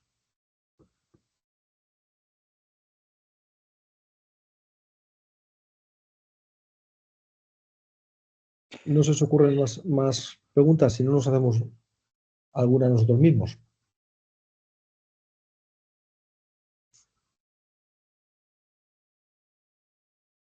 Podemos hablar algo de refrigeración. La refrigeración y los suelos radiantes funcionan muy bien, las condiciones de confort son también óptimas. La sensación de fresco es absolutamente distinta, es como estar en una cueva, no es como tener una corriente de aire. Y las tendencias también en muchos tipos de edificios son separar climatización de ventilación. Es decir, la ventilación por renovación de aire se suele hacer con sistemas de doble flujo, porque en algunas zonas es la única manera de tener edificios de verdad de tipo de calificación energética A, es decir, el calor que se extrae se utilice para calentar el aire que se pone para mantener las condiciones de salubridad del aire, o el frío que se pierde a través de la ventilación compense enfriando el aire de renovación. Entonces, separar calefacción o refrigeración de ventilación suele ser muy confortable, ¿no? Sobre todo en el caso de edificios de muy prolongada estancia, como puede ser el caso de viviendas, ¿no? Las viviendas, hay muchas veces que no estamos, ¿no? Pero que si está bien aislado el edificio, tampoco va a gastar mucho más. Y eso es importante. El mantener las condiciones de confort, hay personas que opinan que cuando tú tienes un sistema de calefacción encendido todo el día o cuando tienes apagado y solo enciendes unas horas, se gasta más o se gasta menos. A ver, lo cierto, y es evidente, es que si yo solo enciendo las calefacciones cuando tengo presencia, gasto menos, pero las condiciones de confort no son las mismas. Siempre estoy en ese transitorio. Siempre cuando enciendo tarda mucho en llegar a condiciones de confort y cuando apago tarda mucho en perderlas. Con lo cual es más razonable mantener una temperatura más fresca en edificios que tengan utilización continua, ¿no? Y mantenerla más estable, ¿no?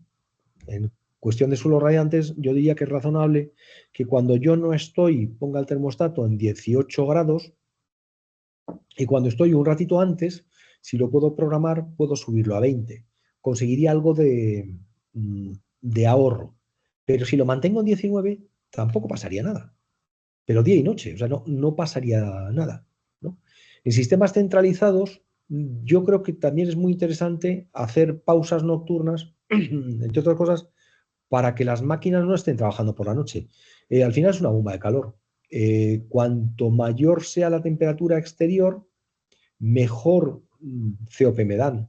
Y las temperaturas nocturnas son más bajas que las diurnas, con lo cual algo mejor consigo de funcionamiento.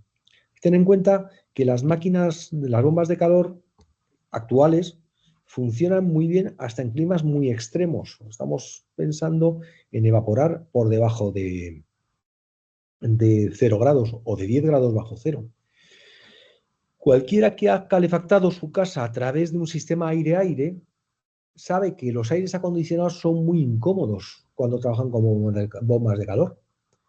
Y eso se produce porque los sistemas de bomba de calor tienen que hacer un funcionamiento que se llama desescarche, que el que no lo sepa, como hay mucha gente, no sé si lo sabéis todos vosotros, consiste en que cuando yo tengo una evaporación por debajo de 0 grados se me produce hielo en el sistema exterior y ese hielo lo tengo que fundir.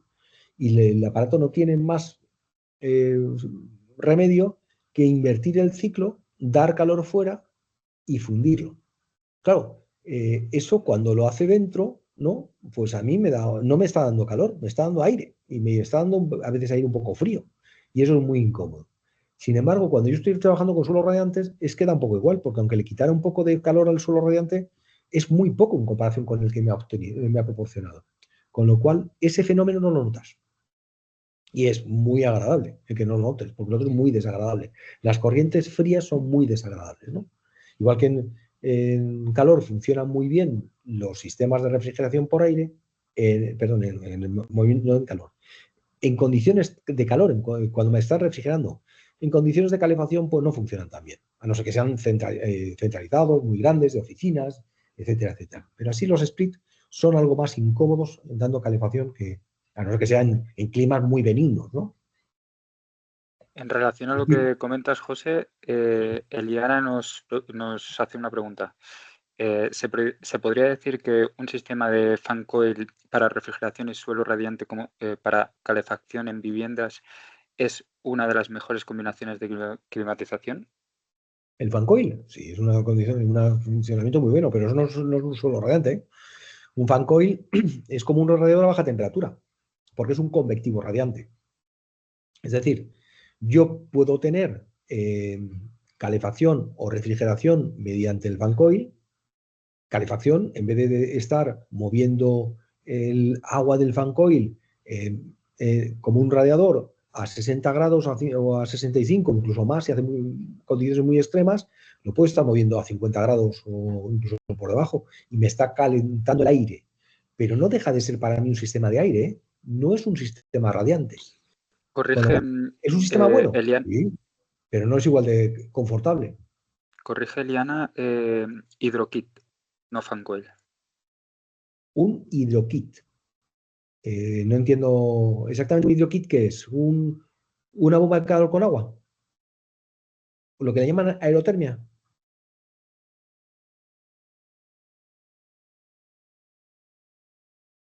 Sí, justamente te dice eso. Es que cuando estamos hablando de estos suelos radiantes, con un porcentaje elevado de casos se hace así. Lo que pasa es que el hidrokit es como tal, si es, me entiendo, por el nombre que le ha puesto, o porque se llame así comercialmente, que no lo sé, cuando yo tengo una bomba de calor pequeñita, un pequeño depósito de inercia muy pequeño y mi suelo radiante. Eso funciona muy bien, porque el que me da la inercia es el suelo radiante. Cuando esto es un poquito mayor, lo que se suele hacer es poner un depósito de inercia intermedio. Digamos que funciona de la siguiente forma. La bomba de calor me calienta el depósito, o lo que le llaman una aguja de inercia, y el suelo radiante va contra ese depósito. ¿Esto por qué se hace así? Porque para la salud de las máquinas exteriores, para la salud de la bomba de calor, es bueno que no tenga muchos arranques y paradas. Las bombas normales funcionan con un sistema que se llama inverter, que son capaces de modular el calor que dan y lo que están haciendo es subir y bajar continuamente, pero procuran no arrancar y parar, que para ellas es peor, ¿no? El funcionamiento. Con lo cual, la bomba de calor que funciona a través del agua se acopla muy bien al suelo radiante, sea directamente y con más arrancadas y paradas, o a través de un elemento que le da inercia y de alguna forma funciona mejor porque restringe el número de paradas y de arranques. Yo entiendo que cuando hablas de hidrokit sí que tienes ese pequeño depósito, tampoco tiene que ser muy grande, dentro del elemento. Acoplarlas directamente al suelo radiante, pues no es lo suyo, porque el suelo radiante funciona, ¿cómo decirlo? Yo a lo mejor tengo una casa en la que tengo 8 circuitos. Me están demandando calor 2 y en las otras zonas no me hace falta. Con lo cual hay veces que tengo una necesidad de 4 litros por minuto y veces que tengo una necesidad de 16. ¿No? Eso se regula muy bien con las bombas. Pero es mejor no hacer a la máquina que funcione unas veces dando una potencia y otras veces dando otra, porque no le cuesta mucho. O sea, a la máquina no les gusta eso, a la máquina le gusta ser mucho más estables. Lo he hecho de una forma muy llana, pero es que es la pura realidad. Es bueno poner depósitos de inercia, porque al final el calor lo tengo ahí. Me pasa lo mismo que con el agua caliente. La gente está poniendo sistemas de agua caliente con bombas de calor y funcionan francamente bien. Pero no le pidas al depósito que esté a 65 grados, porque a la bomba de calor no le gusta. Y de hecho muchas de ellas lo que hacen es arrancar una resistencia eléctrica, porque no son capaces de dar esa temperatura, ¿no?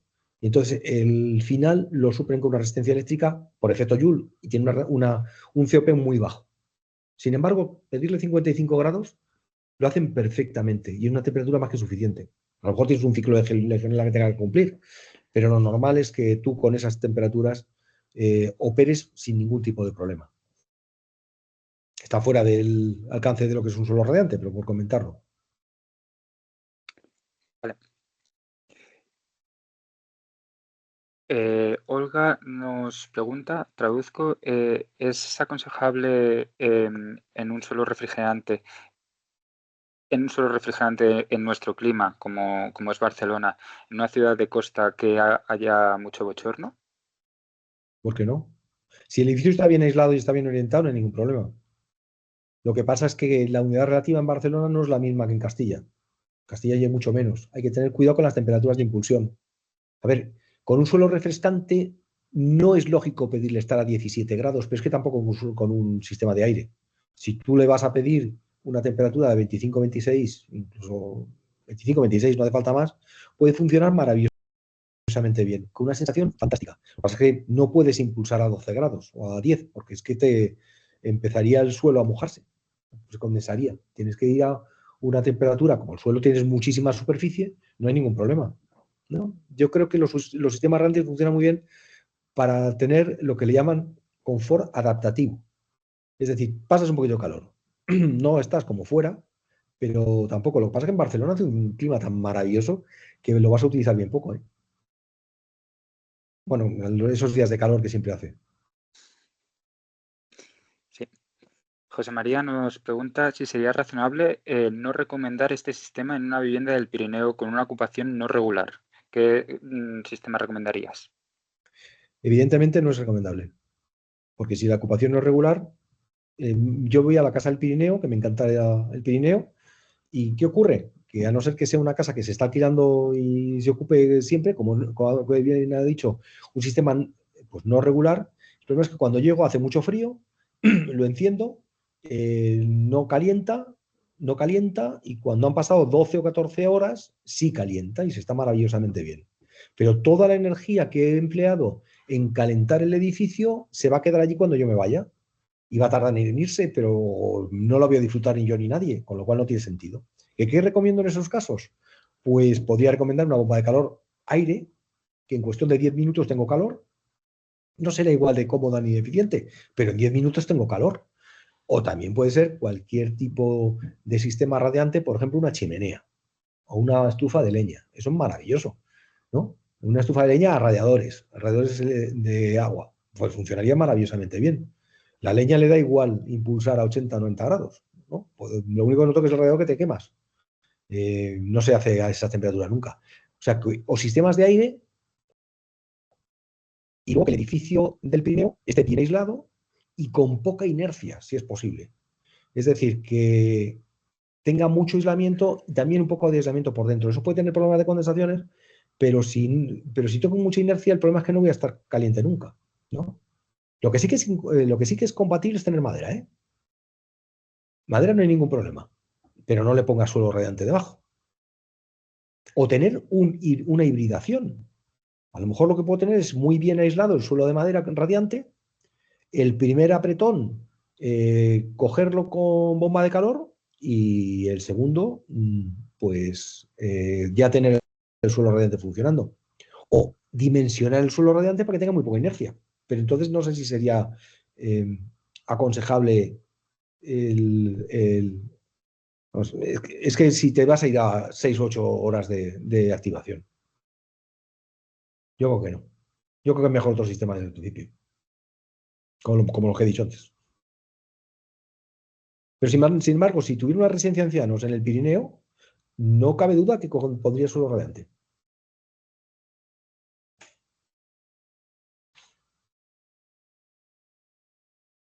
Perfecto.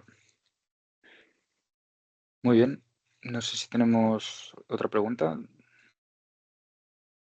Yo creo que se ha resuelto muy bien. Muy buena explicación, José Antonio. La verdad es que ha quedado bastante claro. Recordar también que la semana que viene volvemos con más jornadas técnicas. Tenemos una sobre eh, soluciones basadas en la naturaleza centradas en fenómenos extremos como fue la Dana, muy interesante. Y otra sobre el programa Verifactu. Recordad que podéis inscribiros a través de nuestra web por si lo necesitáis, os dejo el enlace. No sé si José Antonio quieres añadir algo más, si crees oportuno, y si no, yo creo que si no hay más preguntas podemos dejarlo aquí. Bueno, pues que ha sido un placer estar con todos vosotros. Vuelvo a lamentar el no haber podido hacer la charla en catalán, que me ha encantado, pero que no sé. Y bueno, pues no sé si está por ahí mi correo electrónico, si tenéis algún comentario y demás, pues estoy encantado de, si es algo poco, pues siempre ando muy liado, pues contestar y demás también de fuera. Pero vamos, creo que más o menos ha quedado claro las ventajas que tiene un suelo de madera respecto a otro tipo de suelos. Yo creo que está muy bien tener suelos radiantes de cualquier material, pero lo que no se puede hacer es decir que no funciona la madera eh, como solución de suelo radiante o no funciona algún tipo de madera como solución de suelo radiante, ¿no? Y solo funciona algún tipo. O sea, no, el que diga que solo funciona con laminados no es cierto. El que diga que solo funciona con tarima maciza adherida no es cierto. Cada solución tiene pues una aplicación. Y luego la otra conclusión que yo creo que es fundamental es que como toda tecnología hay que conocerla y utilizarla correctamente y que el diseño del edificio es más importante a la hora del confort y de la demanda y de todas las condiciones que los suelos de madera, ¿no? O del suelo radiante. No se puede demonizar una solución de este estilo como se ha hecho, ni ponerle trabas a unas maderas o a otras. La madera es un material noble que se comporta muy bien y que espero que se utilice mucho tiempo. Y nada más por mi parte, muchas gracias. Muy bien. Si tenéis alguna otra duda sobre los suelos radiantes, os podéis poner también en contacto con ACIP a través del correo info@acipcat.cat y os resolverán cualquier tipo de duda sobre los suelos radiantes. Muchísimas gracias, José Antonio. Y si son arquitectos que lo prescriban, los suelos radiantes de madera porque funciona, pero que cuiden bien la instalación, o sea, que no lo instalen de cualquier manera, que se instale bien con un hormigón, vamos, un mortero conductivo, que se le ponga una capa buena de aislamiento dentro, que estén bien dimensionados los tubos. Ahí los fabricantes también hacen a veces parte de los proyectos y si no hay mucha ingeniería que también lo hace y demás, y que el control lo establezcan bien. No es lo mismo unos controles que otros, ¿no? El control del funcionamiento. Hay algunos que se conectan con Internet, hay auténticas maravillas y eso al final, eh, no solo en la vida de las máquinas, sino también en la vida de las personas se nota el confort aún con un ahorro suficientemente bueno. Estupendo. Muchísimas gracias y que vaya muy Muchas bien el gracias. día. Igualmente.